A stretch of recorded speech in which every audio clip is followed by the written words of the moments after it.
नमस्कार दोस्तों, दीपक कुशवाहा आशुलिपि के चैनल पर आप सभी का स्वागत है। और आज के इस वीडियो में मैं बात करूंगा उत्तर प्रदेश लोक सेवा आयोग की भर्ती अपर नई सचिव 2023 और 2013 वाली भर्ती के बारे में। 13 वाली में ये कि अभी उसमें क्या कुछ चल रहा है, और 23 वाली में ये कि इसका परिणाम अब कब तक जारी हो सकता है, या गलतियों को लेकर जो कुछ चल रहा था उस पर कहाँ तक मामला भी पहुँचा है। ठीक है, तो इन्हीं सारी चीज़ों बातचीत होगी कि आज के अखबार में भी इसको लेकर के खबरें छपी हुई हैं। तो आप लोग वीडियो को पूरी ज़रूर देखिएगा, और जिन भी लोगों ने अभी तक चैनल को सब्सक्राइब न किया हो तो पहले से सभी जन चैनल को सब्सक्राइब ज़रूर कर लें, कहे से कि ज़्यादा ज़रूरी है। ठीक, तो ये आज का अमर उजाला अखबार है, इलाहाबाद संस्करण। और देखिए, खबर छपी है कि सीबीआई जांच के बाद एपीएस भर्ती परीक्षा 2013 पर लगा ग्रहण। निरस्त होने के बाद अपर निजी सचिव परीक्षा 2013 का दोबारा नहीं हो सका आयोजन। और फिर लिखा है कि अपर निजी सचिव परीक्षा 2023 का तीसरा चरण स्थगित होने के बाद नई परीक्षा तिथि का इंतजार।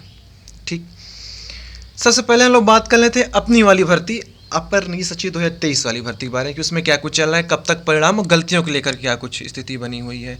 तो देखिए, इसके परिणाम को लेकर के ये है कि अभी लगभग महीना भर और लग जाएगा। ठीक है, 1 महीना आप लगभग मान के चलो कि हाँ अभी और समय लग जाएगा।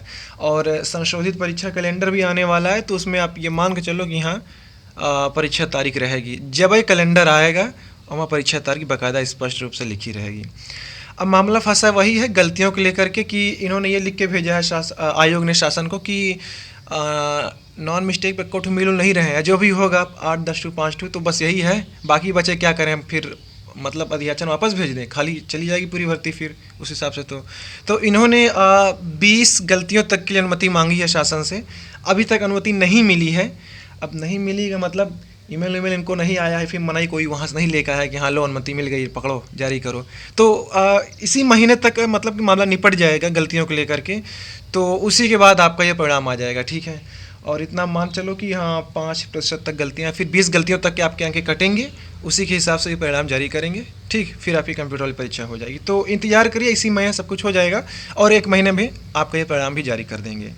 तो ये बात थी अपनी 23 वाली भर्ती में। अखबार में क्या छपा है वो थोड़ा पढ़ लीजिए, अब वीडियो बन रहा है थोड़ा पढ़ ही लीजिए। ठीक है, देखिए लिखा है कि उत्तर प्रदेश लोक सेवा आयोग की भर्ती परीक्षाओं की सीबीआई जांच शुरू होने के बाद अपर निजी सचिव एपीएस भर्ती पर ग्रहण लग गया है। एपीएस भर्ती परीक्षा 2013 निरस्त होने के बाद दोबारा नहीं कराई जा सकी है। अच्छा, एक बात और, 23 वाले में जैसे छूट मिलता है, 13 वाले देखना एकदम चढ़ बैठेंगे आयोग के छाती पर। ठीक है, क्योंकि अब जाहिर सी बात है, तुम एक भर्ती में दे रहे हो, दूसरा क्यों काहे घपला मार रहे हो फिर, क्योंकि 13 वाली इसीलिए लपेटे में चली गई है न्यायालय की बिना को गलती के। ठीक है, तो यही सारा मामला है। देखिए इसमें क्या मज़ा आएगा, आगे होना भी चाहिए कुछ मज़ेदार। लिखा है कि एपीएस भर्ती परीक्षा 2013 निरस्त होने के बाद दोबारा नहीं कराई जा सकी है।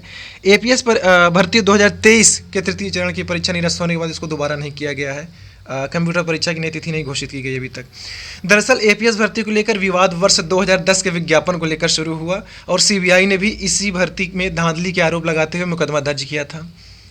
इसमें सीबीआई ने तत्कालीन परीक्षा नियंत्रक को कटघरे में खड़ा करते हुए नामजद एफआईआर दर्ज की थी। विवाद शॉर्ट हैंड और टाइप टेस्ट को लेकर हुआ था।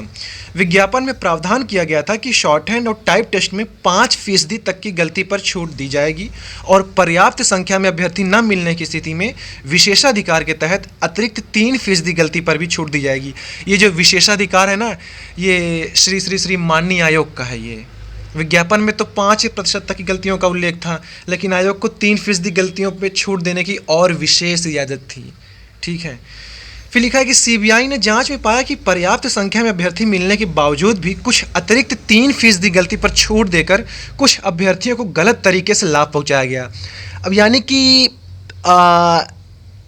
5% तक में लोग मतलब गलतियों तक में लोग इनको पर्याप्त संख्या मिल रहे थे कि 170 भर्ती थी 2013 में, तो जितने भी गुना लोगों को बुलाना था कंप्यूटर की परीक्षा के लिए, और ये 5% गलतियों पर तो लोग मिल रहे थे पर्याप्त संख्या में। कहानी ये हो गई कि अब अपने चहेतों करने के लिए या क्या हेर फेर करने के लिए किया कि ये बोल दिए कि अच्छा मेरा भी कुछ विशेषाधिकार है, हम अपन लगा देते हैं, तब तो लगेगा ना कि हम कुछ हैं। तो इन्होंने अपना 3% वाला विशेषाधिकार लगा करके अपने कुछ लोगों का चयन करा दिया। ठीक है, तो उन्हीं लोगों को फिर रखा भी गया, क्योंकि अब उन्हीं लोगों के लिए नियम बनाया भी गया कि हम विशेष है, कुछ हम विशेष में उनको देंगे, कुछ ऑफर आओ, तो उनको फिर रखा गया। फिर वही लोग फिर कहानी आप समझ ही रहे हैं, आगे आगे समझते जाइए। ठीक है, सीबीआई ने जांच में पाया कि पर्याप्त संख्या में अभ्यर्थी मिलने के बावजूद भी कुछ अतिरिक्त 3% गलती पर छूट देकर कुछ अभ्यर्थियों को गलत तरीके से लाभ पहुंचा गया। मामले में सीबीआई की ओर से मुकदमा दर्ज कराने के बाद उत्तर प्रदेश लोक सेवा आयोग ने एपीएस भर्ती 2013 को निरस्त कर नए सिरे से आवेदन मांग लिया। आयोग ने यह भर्ती तब निरस्त की जब दूसरे चरण की परीक्षा के तहत शॉर्ट हैंड व टाइप टेस्ट का रिजल्ट जारी किया जा चुका था। तब से एपीएस के 176 पदों पर भर्ती फंसी हुई है और मामला न्यायालय में अभी तक लंबित है। तारीख और लगती है, कभी आयोग का वकील नहीं जाता है, या तारीख लगती है तो कभी इनकी बारी ही नहीं आ पाती। तो यही सब चल रहा है आज 2 साल से। इसके बाद आयोग ने एपीएस भर्ती 2023 का विज्ञापन जारी किया और विज्ञापन की शर्तों में शॉर्ट हैंड व टाइप टेस्ट में गलती पर किसी भी प्रकार की छूट का कोई प्रावधान नहीं किया, ताकि यह विवाद पूरी तरह से खत्म हो जाए। इस भर्ती के तहत भी शॉर्ट हैंड व टाइप टेस्ट हो चुका है, लेकिन रिजल्ट फंसा हुआ है।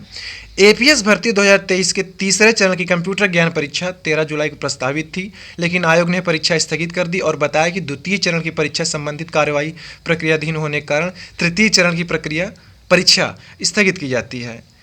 तो यही सारी चीज़ें, बाकी कहानी लिखी हो कि 18 जुलाई को मतलब अंतिम स्किल टेस्ट हुआ था। लगभग 1 साल हो चुका है। और एक बात बता दे रहा हूँ, जिस भी भर्ती में कोई भी हो, अगर उसमें देरी हो रही हो तो जितनी देरी होगी उसके परिणाम को लेकर के उतना समझ लो उसमें धांधली का आसार होते हैं, चपक के। जितना ये देर कराएंगे उतना चौचक एकदम चपक के खेला खेलेंगे। 1 साल स्किल का हो चुका है। ये मैंने कहा, बाबा भी कहते थे कि जौन फाइल टेबल पर रखे जितने दिन, या कोई भर्ती हो, अगर काफ़ी अरसे से फंसी है, अटकी पड़ी है, तो उसमें धांधली गुंजाइश बढ़ जाती है। और सही जाहिर सी बात है, लोगों का ध्यान हट जाता है, अंदर क्या तिकड़म कर रहे हैं वो लोग, क्या कर रहे हैं क्या जान पाए कोई। तो यही सारी चीज़ें हैं। खैर 23 में तो यही है कि जो मैंने अभी आपको शुरू में बताया कि मामला चल रहा है, देखिए हो जाएगा तो इसी महीने वहाँ से इनको आ जाएगा कुछ, तो हो सकता है कि अगले महीने तक ये आपको सितंबर में आप मान के चलो कोई एपीएस 2023 का स्किल परीक्षा का परिणाम जारी कर दिया जाएगा। ठीक है, और परिणाम जारी होने के बाद आपको लगभग 2 महीने का समय मिलेगा। 2 महीने के बाद ही कंप्यूटर वाली परीक्षा होगी। अब कैलेंडर निर्भर करता है कि या तो ये अगले साल वाला का इंतजार करें, नई के साल वाला कैलेंडर, या तो संशोधित वाला, जो उन्हें आ जाएगा पहले वही में तारीख रहेगी। मान लो ये सितंबर में परिणाम देते हैं, अक्टूबर नवंबर, तब जाके दिसंबर में कहीं आपका ये कंप्यूटर टेस्ट हो पाए, या जनवरी में बुला लें। तो यही सारी चीज़ें हैं। 2 महीने बाद ही ये कंप्यूटर प्रैक्टिकल टेस्ट होगा। तो ठीक है, अब सारी चीज़ें चल रही हैं। शासन जैसे इनको भेजेगा तो सब कुछ ठीक हो जाएगा। तो आप लोग अपना कंप्यूटर पढ़ते रहिए। अब बाकी 13 वालों में तो क्या ही कहा जाए, फंसी है बेवजह ये भर्ती। ठीक है, देखिए इसमें क्या कुछ होता है। अखबार पढ़ते रहा करिए। बाकी ये आपकी स्क्रीन पर मेरा टेलीग्राम ग्रुप है @APS दीपक कुशवाहा, तो आप लोग इससे भी जुड़ सकते हैं। ठीक है, वहाँ भी जो कुछ जानकारी रहती दे दी जाती है। हर दिन छोटी छोटी बातों के लिए वीडियो क्या ही बनाना। तो ठीक है, आज की इस वीडियो में फ़िलहाल इतना ही। पूरा वीडियो देखने के लिए धन्यवाद। जय बजरंगबली।